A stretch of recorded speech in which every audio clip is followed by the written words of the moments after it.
You individuals out there that are playing games like this is a big game, you're going to die.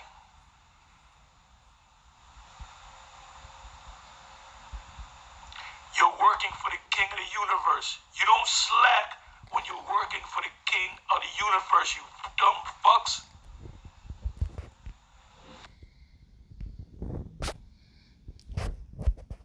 Matthew chapter 25, verse 26. His Lord answered and said unto him, Thou wicked and slothful servant, thou knewest that I reap where I sowed not, and gathered where I have not strawed. First and foremost, I want to give all praise, honor, and glory to Yahweh, Bahashim Yahushua, Bahashem Kwadash. Double honor to my apostles and elders at Great Millstone, the men that taught me this truth through the Spirit. Peace and blessings to you, brothers, that's teaching his word in truth and sincerity. And peace and blessings to the rest of the elect of the house of Israel that's scattered throughout the four corners of the earth. You heard what Apostle Jahar said. You do not slack when you work for the king of the universe. You fucking dummies. And that's what I might title it. Because we're dealing with the creator of the heavens and earth. We're dealing with the power that form light and darkness. And you're treating his information or his knowledge, wisdom, understanding, or even your faith as if it's some, minute thing, as if it's like, something you just do casually, when this should be the most important thing in your life. This should be treated as, the most precious thing in your life. And the scriptures say where a man's treasure is, that's where his heart will be also. Because this is the thing that you should treasure in your life. Because this is what's going to save your life. But you got unbelievers, because that's what it really is. Because the elect is going to get on the ball. They're going to get on the money. And even if they slack off or fall off or get distracted, the Most High is going to put his foot up their ass to get them back on the right path and get them doing what they got to be doing, like Jonah. But I'm going to read up a little bit and get to the beginning of this context. Matthew 25 and 24. Then he which had received the 1 talent came and said, Lord, I knew thee that thou art an hard man. When you read in the other book, it says austere man, or as it says here, hard man, meaning a serious attitude, serious minded person. A person not to be fucked around with. Okay? Reaping where thou hast not sown, and gather where thou hast not strawed. And I was afraid and went and hid thy talent in the earth. Lo, there thou hast that is thine. So the Lord gave this man a talent to go out to make more talents, to get more money for the Lord, for the king. But he hid it because he was afraid. Now, today's terminology, you're choosing something in this world versus going out and getting the Lord's money. You are choosing to pursue your career, pursue a relationship, pursue whatever this life and world has to offer, versus doing what the Most High created you to do, which is go out there and be a watchman, go out there and prophesy, to feed his flock, feed his lambs, not to live your life for yourself, but to live your life for the Lord. Verse 26, his Lord, the king, answered and said unto him, thou wicked and slothful servant. So not only you're being sluggish or slothful, all right, being lukewarm, as the scripture says, but you're wicked. It's wicked not to do the work of the Lord, and the Spirit is on you to do the work.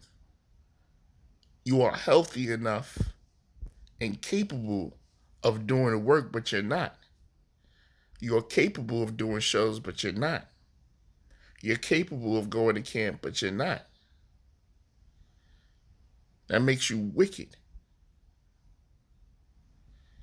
You are able to help the men of the Lord out, but you're not. That makes you wicked.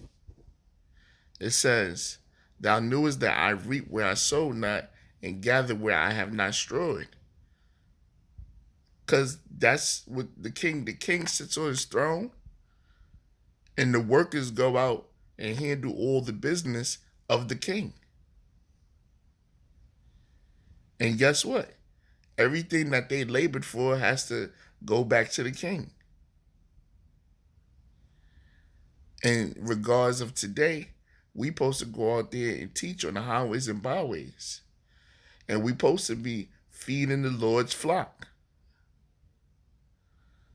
Some brothers got the spirit to do it every day. Some brothers got different portions of the spirit, man. Some brothers are able to do it more frequently, but it don't matter whether you can do it every day, every other day, every 3 days. You got to do the work of the Lord. You have to labor. You have to feed the Lord's flock. You have to lay down the bricks of the kingdom of heaven. So it says, thou oughtest therefore to have put my money to the exchanges, meaning do the work. How do you put the money to the exchanges? By going out there on the highways and byways and doing these epistles, these electronic video epistles. And then at my coming, when Yahweh shall return, I shall have received my own with usury. Because the Most High is sending his son back to reap the elect. He's coming back to get what's his. Not only he's coming back to get the elect, he's coming back to get the whole planet Earth.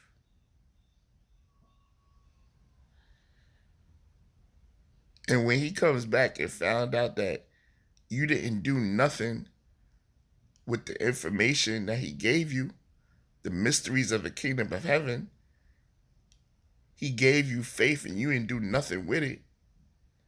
You ain't help out the brotherhood. You ain't do no lessons. You ain't hit the highways and byways. You did nothing for the body of Hamashiach Yahushua. Then you're going to get spewed out. You're going to get cut at the root. You're going to be destroyed. You're going to be put to death. Take therefore the talent from him, and give it unto him which have 10 talents. For unto one that shall be given, and he shall have abundance. But from him that have not shall be taken away even that which he hath. So the little bit of faith or the little bit of spirit that the Lord bestowed upon you is going to be taken away from you. And the person that's doing what they're supposed to do, they're going to be added onto. They're going to be given more faith, more spiritual power, whatever the case may be, because they're doing what the Lord expected them to do. I mean, gifted them to do. And cast ye the unprofitable servant into outer darkness. There shall be weeping and gnashing of teeth. Do not play with the king of the fucking universe.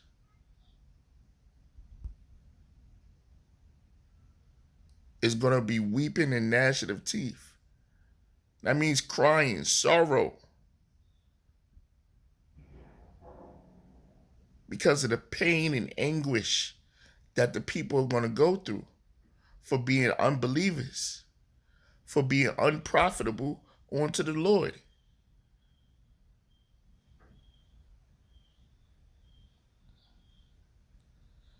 But pretty much that's it, man.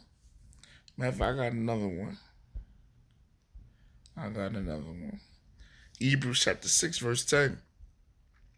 For the Most High is not unrighteous to forget your work and labor of love, which ye have shewed towards his name, and that ye have ministered to the saints and do minister. Remember, the Lord requireth that which is past. So he's not forgetful for every sacrifice, the things that you lost in this world, the things that you gave up towards because you was doing the work. Because you had to hit the highways and byways. Because you had to take time and study, research, and put these lessons together. The Lord ain't forget. He sees all. And you're going to be rewarded for your sacrifices, for the things that you had to give up. So guess what the reward is going to be for those that don't sacrifice? The ones that don't give up nothing. They continue to live life as if the world ain't coming to an end. Continue to try to build in this world that the Lord is going to destroy. And it says, verse 11, and we desire that every one of you do show the same diligence to the full assurance of hope to the end. So Paul was saying, or the author of Hebrews, says Paul didn't write it. You got Jake out there. We don't know the author of Hebrews. So they saying that. Salakia. So you're supposed to give the same diligence as the apostles did of old. You got to give the same diligence that the older brothers in the faith, man, that you see that's out there on the highways and byways now. The scriptures say, mark ye the perfect men. You're supposed to model yourself or go as hard as the men you watch that's on the highways and byways. All right. It says that ye be not slothful, but followers of them who through faith and patience inherit the promises. So we're not supposed to be slothful towards this work.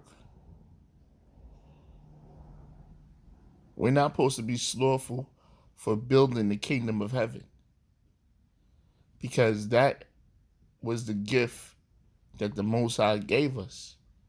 Just like Noah, the Most High warned Noah what was to come, just like the Lord warned us what was going to come.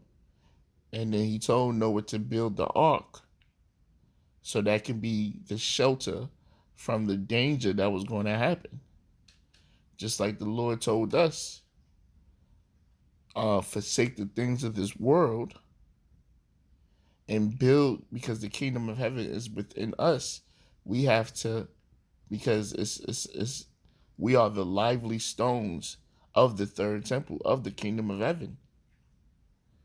So we are to build by doing these shows and being on the highways and byways. We are the church. And if you not doing anything towards profiting the church, you are an unprofitable servant. And you are slothful and wicked, like Yahweh said. And when the Lord returns, it's going to be weeping and gnashing of teeth. Because he's not coming back to talk. It's going to be all action. Literally. But pretty much that's it, man. I like that title. Do not fuck with the king. Do not be not slothful towards serving the king. The king of terrors. That's one of his titles. The king of terrors. The scripture says it's a fearful thing to fall into the hands of the living power. That's why we do what we do, so we don't get caught up in that great destruction. Real quick, 2 Peter's 3:11. Seeing then that all these things shall be dissolved, what manner of persons ought ye to be in all holy conversations and godliness, looking for the hastening unto the coming of our day, looking for and hastening unto the coming of the day of power, wherein the heavens on fire shall be dissolved, and the elements shall melt with fervent heat. That's that second death. We don't want to get caught up into that. But if you slothful and you lukewarm and you ain't doing what you're supposed to be doing for the faith, for the kingdom of heaven, you're going to get caught up. You're going to be a part of the elements that's going to dissolve with fervent heat. Let that sink in. I pray and hope that you was edified. I'm going to give all praises, honor, and glory to Yahweh, by Hashem Yahushua, Waharakak Wadash. Until next time I say Shalom.